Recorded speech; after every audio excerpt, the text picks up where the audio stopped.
$2.98. That's how much money it will take to buy a gallon of paint.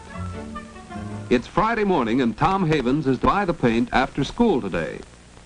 To make the purchase, his father gives him a $5 bill, a crisp, new $5 bill that he received at the bank yesterday. This particular piece of money is just starting in circulation. What will happen to it?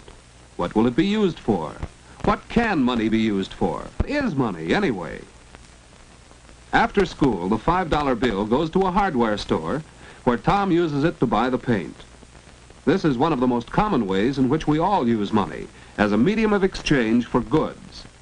Tom exchanges a certain amount of money for a gallon of paint.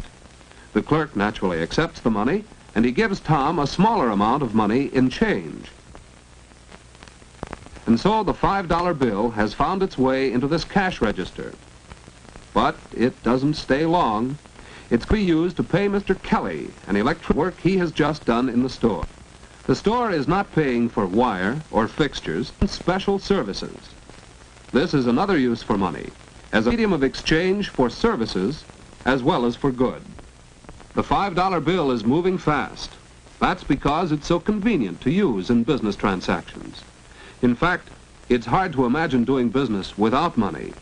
Yet for thousands of years, people did get along without money. In primitive days, living was simple and each family produced whatever it needed. The first kind of business was barter. A good stone cutter, for instance, might make a few extra tools and simply trade them for furs and other things he wanted. It was easy.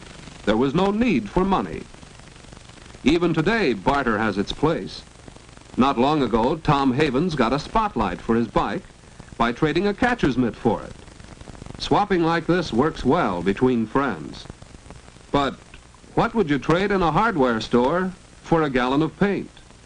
And how would the store owner get the paint and the other goods he sells? What could he trade with all the people who had a hand in transporting the goods to his store? What could he possibly swap with all the stockholders of the hundreds of factories that produced the goods? How could he barter with every individual workman who played a part in the manufacture of each article? No, life today is too complex. People are too dependent upon each other. Jobs are too highly specialized for us to do business by barter. And that's why we depend on money as a quick and easy medium of exchange. Thus, instead of doing a certain amount of electrical work in exchange for gasoline, Mr. Kelly pays for the gas with, yes, the same $5 bill he received at the hardware store. This convenience of modern money has evolved from an age-old search for a satisfactory medium of exchange. Out of the simple barter of primitive people, spearheads became one of the first articles used as money. Shells have also served as money. Wampum was used by the American Indians. And hundreds of other articles have been money to various people at various times. But none of these met all the requirements of good money. Money should be something of value. Yet who but a huntsman has any use for spearheads? The value should be obvious and uniform. Who but an expert knows what this fur pelt is worth? Money should be easy to carry about. Metal rods certainly aren't.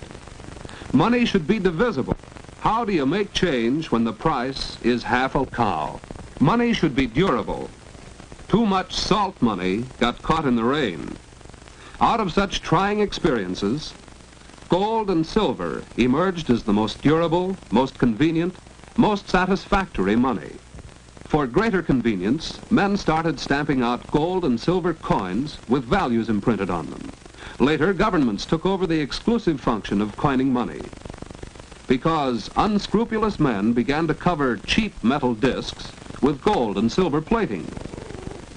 So today in the United States, any money is counterfeit and so worthless unless issued by the federal government. And anyone who knowingly tries to spend counterfeit money may be fined a large amount and sent to jail. The coins we use are made in one of the 3 mints of the United States Treasury, located in San Francisco, Denver, and Philadelphia. And from the Bureau of Engraving and Printing in Washington comes our paper money, including, of course, the $5 bill of this story. This represents the final stage in the evolution of modern money. For while metal coins are handy for dealing in small amounts of money, when transactions require larger amounts, paper money is far more practical. A $5 bill, for example, is much easier to handle than, say, $5 in dimes. And just imagine buying something that costs $100 and paying for it with 10,000 cents. So the values of the money we use every day are the values fixed by the government. The paper bills and even the coins are not in themselves actually worth the amounts they represent. Their face values, however, are guaranteed not only by huge reserves of gold and silver, but by the stability of the government, which fixed those values. As long as people remain confident that our government is strong and secure, they will continue freely to accept and spend its money without questioning the value, as they have done with our $5 bill, which is now about to move again, because Mrs. Moore has come in to cash a check. A check is not money. It is one kind of substitute for money. Its value is guaranteed not by the government, but by the person who signs it. Since the man at the filling station knows Mrs. Moore, he is willing to take her word that she has enough money in the bank to make the check good. So he cashes it for her.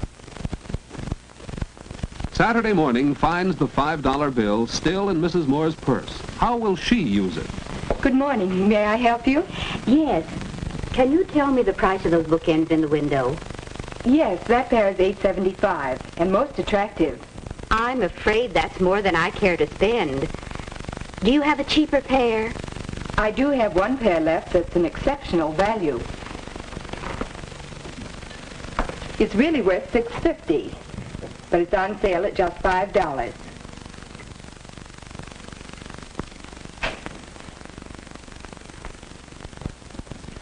I'll take them, please.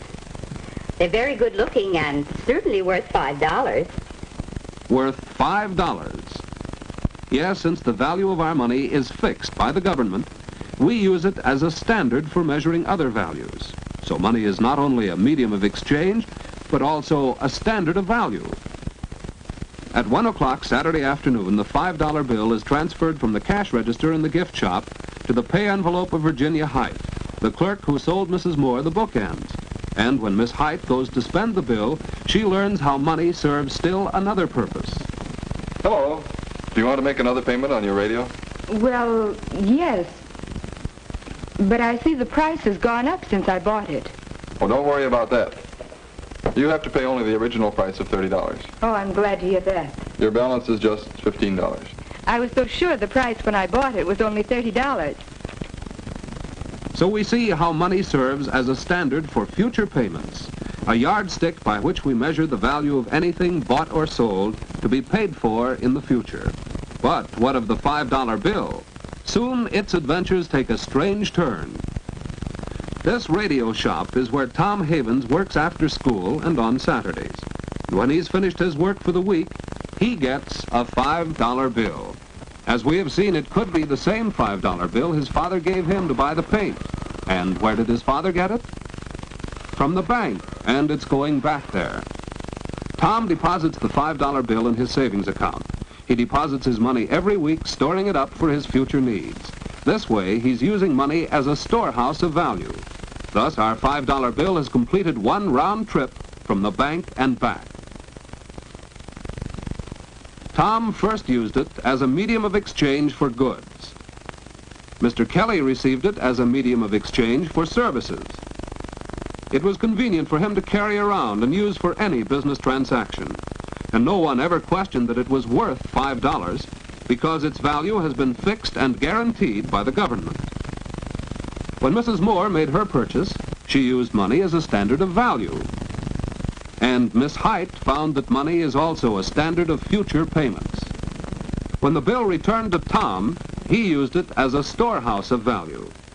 Now it's back in the bank, but it will pass through many, many more hands before it is worn out and withdrawn from circulation. It may even go along with some world traveler who will soon exchange it for an equal value of money of some other nation. For modern money, convenient to use, easy to recognize, and universally accepted for the value fixed by a stable government, It is money which makes possible our complex international society of business, trade, and travel.